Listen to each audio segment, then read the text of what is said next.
আসসালামু আলাইকুম রহমতুল্লাহ। Hi guys, কেমন আছেন? আশা করি ভালো আছেন। আমিও ভালো আছি। আজকে একটি ভিডিও নিয়ে হাজির হলাম। এনাতুল্লাহ আব্বাসী হুজুর কি বলতেছেন এবং আহমদুল্লাহ হুজুর কি বলতেছেন। আপনি যদি ভিডিওটি সম্পূর্ণ দেখেন তাহলে বুঝবেন কোন হুজুরের বক্তব্যটি ভালো হয়েছে এবং কমেন্ট করে আমাকে জানাবেন, এবং ভিডিওটি ভালো লাগলে লাইক এবং শেয়ার করে দিবেন। মা বাবার পায়ে ধরে সালাম করা যাবে কিনা? সালাম হবে মুখে ভাই, পায়ে কোনো সালাম নাই। সালাম হবে আসসালামু আলাইকুম রহমতুল্লাহ, পায়ে কোনো সালাম নাই। পাঁচ হয়ে সালাম করা এটা হিন্দুদের একটা কালচার থেকে আসছে। হিন্দুদের মধ্যে কলকাতাতে এবং অন্যান্য জায়গাতে আছে। হিন্দুরা নেয় হলো চরণধুলি। তারা কি নেয়? চরণধুলি। পা শুয়া দুলাগুলা নেয়, চরণধুলি নেয়। চরণ মানে পাও, চরণধুলি মানে পায়ের ধুলা নেয়। ওখান থেকে আসছে কদম বুসি। হযরত আলী রাদিয়াল্লাহু তাআলা আনহু সব সময় অধিকাংশ সময় ওনার চাচা হযরত আব্বাসের হাতে এবং পায়ে চুমু দিতেন। সেটা মুখ লাগিয়ে চুমু দিতেন। কিন্তু মুখ লাগিয়ে চুমু দেওয়াটাকে আমরা নিরুৎসাহিত করি, কারণ দেখা যায় বাংলাদেশের অনেক ভণ্ডপীর বা মাজার পূজারীরা এই পা চুমা দিতে যে পীরকে সাজদা করে বসে থাকে। এই জন্য আমরা বলে থাকি মাথা সোজা রেখে হাত দিয়ে ধরে যদি সালাম করে সেটাই বেস্ট, সেটাই উত্তম এবং সম্পূর্ণ জায়েজ। ঈদের সালামির বা টাকা আদান প্রদান কি জায়েজ? আমাদের দেশে ঈদ সালামি পাওয়ার জন্য ছোটরা বড়দের পা ছুঁয়ে সালাম করে, এটি কি জায়েজ? এ সংক্রান্ত একটি প্রশ্ন এসেছে আমাদের কাছে। ছোট বাচ্চারা ঈদের দিন, ঈদ হচ্ছে আনন্দ, ঈদ হচ্ছে আসরুরুল আয়েদ, যে আনন্দটা বারবার মনে জাগায় সেটাকে ঈদ বলা হয়। অথবা সে সময় রেওয়াজ অনুযায়ী বড়রা ছোটদেরকে কিছু হাদিয়া দিয়ে থাকে।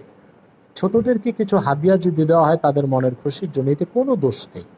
আর ছোটরা যদি বড়দের পা ছুঁয়ে সালাম করে তাতেও কোনো দোষ নেই, কারণ পরিষ্কার আদাবুল মুফরাদে এসেছে, ইন্না আলিয়ান রাদিয়াল্লাহু তাআলা আনহু কানা ইউকাব্বিলু রিজলা আব্বাসিন ওয়া ইয়াদা।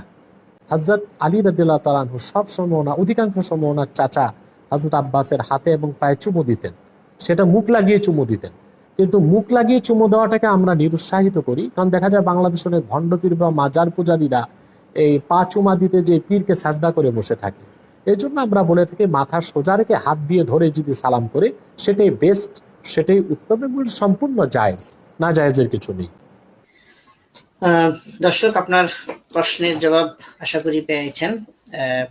আমি আরেকটি প্রশ্নে চলে যাচ্ছি। জনাব ডক্টর এনাতুল্লাহ আব্বাসী হুজুর, মুসলিমদের জাতীয় জীবনে অনাবিল আনন্দের বার্তাবাহী একটি গুরুত্বপূর্ণ ইবাদত হলো ঈদ। ঈদ আল্লাহর বড়ত্বের ঘোষণা, কৃতজ্ঞতার মাধ্যমে ঈদের শুভেচ্ছা ব্যবহৃত বাক্য, এবং ঈদ মোবারক বলার বিধান সম্পর্কে হয়তো তার মনে সংশয় ছিল, এবং সেই সংশয়টি দূর করার ব্যাপারে। জি জি জি, না, ঈদ মোবারক বলতে কোনো সমস্যা নেই, কারণ আমি নিজেও আলহামদুলিল্লাহ আল্লাহ তাআলা সুযোগ দিয়েছেন। আমি কয়েকবার রমজান মাসে ওমরা করেছি, মক্কা মুকাররমায় ছিলাম, মদিনাতুল মুনাওয়ারাতে ছিলাম, ঈদও করেছি দুবার মসজিদ নববী সাল্লাল্লাহু আলাইহি ওয়াসাল্লাম। আলহামদুলিল্লাহ আমি দেখেছি আরবিরাও বলেন রমদান করিম, এই কথাটি বলেন।